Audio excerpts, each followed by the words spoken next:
ya sé, en día miércoles, pero todo esto responde a que estuve trabajando con lo que fueron las calificaciones del espacio de tareas y en consecuencia de lo que fue el foro calificador, para que ustedes ya cuenten con lo que son sus calificaciones de toda la unidad de la semana, y con eso ustedes puedan comprender o ver cómo se está comportando su desempeño a lo largo de la unidad.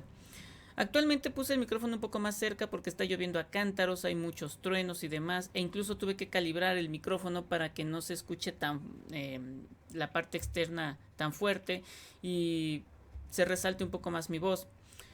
Ahora bien, en esta semana 4 veremos varias cosas. Dentro de ellas está, por ejemplo, comprender lo que es la introducción, la justificación, los propósitos, los indicadores y la evidencia. Me estoy ayudando ahorita porque en mi segunda pantalla estoy viendo lo que es la actividad 1, y en ese sentido quiero decirles, jóvenes, a mi consideración, no sé si sea un buen consejo, pero bueno, lo dejo en sus manos, ustedes tomen la mejor decisión. La introducción déjenla al último, no la hagan todavía. ¿Por qué? Porque decir la introducción es decir de qué va el trabajo, qué componentes tiene, cuál es su desarrollo, hacia dónde va. Y a mí me parece que primero hay que desarrollar todo el trabajo, generar las conclusiones, y del desarrollo y las conclusiones construir la introducción. Esa es mi forma en la que yo construyo a veces los ensayos, y simplemente pues ofrezco esa visión para hacerlo. Hay quienes sí pueden hacer la introducción porque ya tienen muy claro cómo se va a desenvolver el trabajo, no tienen problema porque la introducción ya viene con los objetivos, y lo único que se hace es desplegar esos objetivos en el desarrollo y llegar a las conclusiones. Está bien, no es mi modo de trabajar, pero también funciona. Tengo muchos colegas que lo hacen, yo trabajo como al revés, pero bueno, se los dejo. Eso en el caso de la introducción. Me llegaron algunos mensajes para tratar de entender cómo va la actividad y qué es la justificación. Jóvenes, la justificación es eso, justifica el objetivo del trabajo, o sea, y en este caso es del proyecto sustentable. ¿Qué es lo que lo hace necesario? ¿Por qué es importante? ¿Por qué es pertinente? ¿Por qué es necesario tener este tipo de actividades de sustentabilidad para la ayuda del medio ambiente? ¿Cuál es la gravedad de la situación? Eso es lo que lo justifica. Y por supuesto, después vienen lo que son los propósitos, que es lo que estamos hablando de la actividad única. El propósito es qué es lo que me propongo mejorar, cambiar, modificar, concientizar. Todos esos son los propósitos, y prácticamente, como lo acabo de decir, vienen en infinitivo. ¿Por qué? Porque un propósito es parecido a un objetivo. Simplemente que el objetivo es más comprometedor. El propósito, digamos, que propone, pero que no es a pie y juntillas. Entonces el propósito es lo que tratamos de alcanzar y que es algo inacabado. Lo mismo que pasa con el objetivo, nada más que el objetivo sí es alcanzar.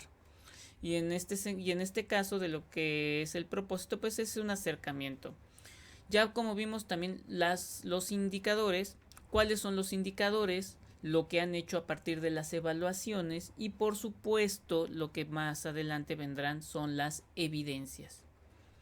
Jóvenes, es bien importante también que dentro de esta actividad 1, yo no lo voy a exigir, puesto que la actividad 1 no lo establece, pero los invito de verdad a que generen las conclusiones. Miren, es bien importante generar las conclusiones siempre.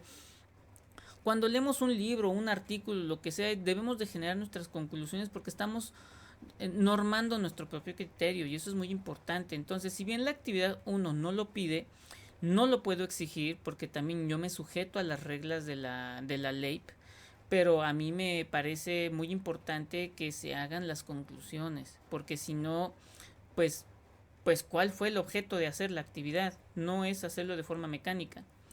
Otra cosa que les quiero decir, este, Lore, y esto va para ti, Lore, tienes que leer con cuidado. Si bien como tutor estoy para guiarte, solo estoy para guiarte, no para resolverte todas las cosas. En ese sentido, yo te invito de verdad a que leas con cuidado y que también tomes tus propias decisiones. Si bien hay algo dentro de las indicaciones que pudiera presentarse confuso, por supuesto que para eso estoy, pero no olvides que el tutor solo encausa, encamina y apoya, pero no puedo de todo el tiempo resolverte las dudas, porque quiere decir que a lo mejor lo que estamos teniendo es un problema de lectura. Entonces, yo estoy para servirte, Lore, por supuesto que estoy para servirte, tú lo sabes, llevamos ya mucho tiempo tú y yo de estar juntos, de caminando por el módulo, pero es bien importante que tú también, al menos tu servidor como profesor, tengo que dejarte porque finalmente algún día yo desapareceré y tú tendrás que hacer tus cosas y tus actividades y tus proyectos pues de forma independiente, en donde yo ya no estaré y entonces tú tienes que tener el criterio para tomar las mejores decisiones y sobre todo tener lecturas de comprensión. Decía un maestro de matemáticas que yo tenía, los problemas de matemáticas no son problemas de matemáticas, son problemas de lectura. Entonces, en ese sentido hay que leer con cuidado, a ver qué nos están pidiendo, qué es lo que tengo que hacer, tomar mis notas, hacer una serie de cosas y sobre eso ejercer.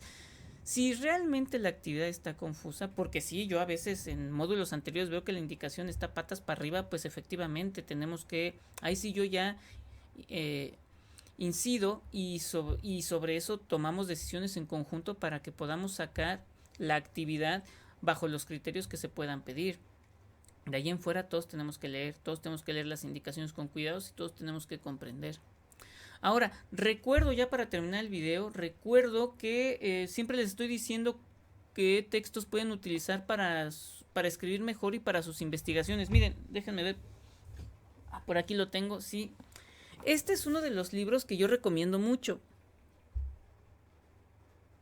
Es muy bueno, realmente nos ayuda a hacerse de los instrumentos para escribir correctamente, nos da ciertas estrategias y a mi consideración, la verdad, jóvenes sí deberían de comprarlo. Es un libro muy bueno, es muy didáctico, viene con ejercicios, con explicaciones, realmente es de una investigadora que lleva muchísimos años dando metodología de la investigación y que se ha dado cuenta que muchos de los problemas de la investigación al final es la comunicación, que es esta forma escrita de transmitir los hallazgos. Entonces ella, a través de la enorme experiencia que tiene y que se ha puesto a revisar muchas revistas de carácter indexado, es decir, que tienen criterios de carácter científico y que son revisados por dos dictaminadores de formato ciego. Si compran el libro entenderán a qué se refiere. Y pues explica que no es difícil hacer un artículo cuando uno comprende perfectamente qué es lo que una revista pide. Y a mí me parece que este es un libro muy bueno que les puede ayudar a sacar adelante todas estos problemas de escritura, de redacción, de concordancia y de unidad. A mí me han ayudado mucho, la verdad, este texto me ha ayudado mucho. Hay otros, pero a mí me parece que este es muy bueno. Y a mi parecer deberían de comprarlo, porque muchos de los trabajos que ustedes tienen son publicables. Digo, a mí la ética profesional no me permite hacer uso de uno de sus artículos, puesto que es de ustedes. Pero si ustedes agarraran uno de estos artículos y tomaran los consejos de este texto, pues ustedes prácticamente en 12 semanas tendrían un artículo publicable. Y de verdad, jóvenes, si ustedes se quieren ir a la maestría, casi nadie, ningún licenciado que aspira a la licenciatura ha publicado. Y si ustedes llevan una o dos publicaciones, bueno, les da una cancha para que efectivamente se queden dentro del programa educativo de maestría en el que ustedes quieren estar. A mí me pasó, en mi licenciatura hice un artículo junto con un profesor y eso me dio la oportunidad de integrarme a la maestría después, y durante la maestría hice otros artículos y me pude calificar para lo que es el doctorado. Entonces, y ya ahorita que terminé el doctorado, tengo prácticamente toda la tabla que me permite pues aspirar a otros modelos investigativos, por ejemplo como el del postdoctorado. Entonces realmente tener idea de cómo escribir los artículos científicos es muy bueno, y si ustedes ponen en práctica lo que este texto tiene, por ejemplo, en lo que ahorita están ustedes haciendo, tiene un documento perfectamente publicable. A lo que yo voy es que, jóvenes, yo no quiero que ustedes se queden nada más en la licenciatura. Miren, para mí ustedes son gente muy valiosa, muy valiosa, porque ustedes efectivamente estudian, trabajan, ven por sus familias, tienen una serie de actividades. No crean, yo conozco muchas historias de ustedes, sé de las privaciones, sé de las limitaciones, sé incluso del escarnio social que ustedes viven, porque muchos dicen que estudiar en línea es como no estudiar. Entonces, a mí me parece que ustedes que son personas de talento importante, porque yo a todos ustedes los admiro muchísimo. Las veces que he tenido la oportunidad de estar en algunos congresos y conversar acerca de lo que es la educación en línea y poder hablar desde mi experiencia y transmitir por ustedes lo que es su vivencia ha sido impresionante. O sea, no se imaginan cuántas veces he tenido la oportunidad de encontrarme colegas que están interesados en la educación en línea, de lo que antes era una apatía, porque como les digo, la tesis y el discurso es la educación en línea no tiene sentido, no se aprende, se nos olvida lo humano. Y muchas veces procuro demostrar que no es así, tan es así que los videos, si ustedes se dan cuenta, nos permite ese acercamiento. Ahorita porque tengo mucha actividad de carácter presencial porque la universidad me ha llamado a eso. Pero cuando yo me dedicaba únicamente a la licenciatura en línea, cuántas conversaciones teníamos en el foro, yo también participaba en ellas, cuántas veces vi que entre ustedes se establecían lazos de amistad muy fuertes, muy profundos, en cuántas ocasiones vi que cuando alguna de ustedes estaba pasando por algún divorcio, por algún duelo, ustedes establecían y construían toda una red de apoyo. ¿Cuántas de ustedes he visto que son amas de casa y que me escribían y me decía, profesor, soy una ama de casa y tengo miedo? No, no tengas miedo, tú puedes, sí, claro, te voy a exigir porque tú estás queriendo ser un profesional. Y ser un profesional es que yo te exija, pero comprendo tu situación, la entiendo, pero no puedo evitarte exigencia, no te puedo hacer eludir la exigencia, tú vas a ser la mejor, yo te invito a ser la mejor, yo quiero que seas la mejor. ¿Cuántas de ustedes o cuántos de ustedes me habla por teléfono para decirme que ya no sabe qué hacer, que está desesperado, que va a abandonar porque la familia no lo apoya y entonces ahí entra su servidor y le digo, no, claro que puedes, mira, tu familia no ha comprendido completamente de lo que significa estudiar en línea, pero mira, tú sigue tu sueño, no te rindas, no claudiques, la vida es demasiado corta como para estarle haciendo caso a la gente. O sea, y he tenido la enorme satisfacción de estar en el aula magna, porque cuando era presencial yo tuve la oportunidad de conocer, por ejemplo, a Rosario Tinajero, que pues por accidente, pobre de ella, le toqué como 5 o 6 veces, como 7 módulos, le toqué casi la mitad de la carrera. Y cuando tuve la oportunidad de conocerla, fue una experiencia muy bonita. En fin, no sé a qué me viene toda esta evocación y avalancha de ideas, pero lo que les quiero decir, jóvenes, es que vale la pena, de veras, vale la pena.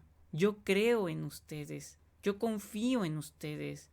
Y como lo dije en algún video que tengo precisamente que habla de la democracia y otras cosas, que es del módulo 6 y en el que aparezco, es que no me acuerdo bien del nombre, pero el caso es que aparezco con una playera de Batman y un jersey, eh, en los que les explico la importancia de que trabajen. Miren, de verdad, si yo fuera una persona que simplemente hace lo suficiente, pues no tendría los problemas que muchas veces me encuentro con otros alumnos que se enfrentan al tutor porque no están de acuerdo con ciertas dinámicas.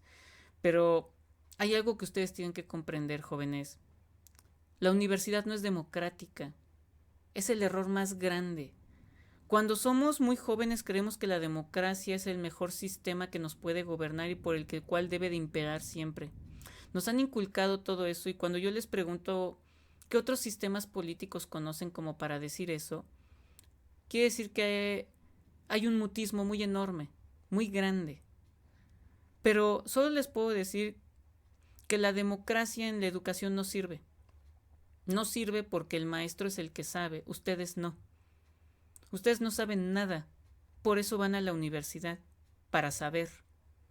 Y el profesor es aquel que tiene todo el conocimiento de cómo se deben de llevar las prácticas, cómo debe llevarse la didáctica, cómo deben de llevarse los exámenes, a qué nivel se debe de estudiar, qué libros consultar, cosas que ustedes no saben. Por eso no puede existir democracia. Porque con que todo el salón levante la mano para decir nada más queremos de leer 10 hojas, ya me ganaron. Ya le ganaron al tutor. Por eso no puede funcionar así. El tutor es una autoridad. Hay dos autoridades en la naturaleza humana, la de los padres y la del maestro. La de los padres porque sin ellos tú no puedes ni comer, ni vivir, ni nada. Y la del maestro porque es el que tiene el conocimiento para enseñar, cosa que ustedes no tienen. Por eso es que no puede existir la democracia en una universidad, no puede. Porque yo no les puedo preguntar a ustedes, ¿están de acuerdo con el mapa curricular? ¿Está bien que se enseñe así? O sea, ustedes no saben, por ejemplo, cómo construir un módulo. Parece sencillo, pero se tiene que hacer en colegiado. Se tiene que ver va a ser el temario. Se tiene que discutir cómo van a ser las actividades. O sea, construir un módulo es muy difícil.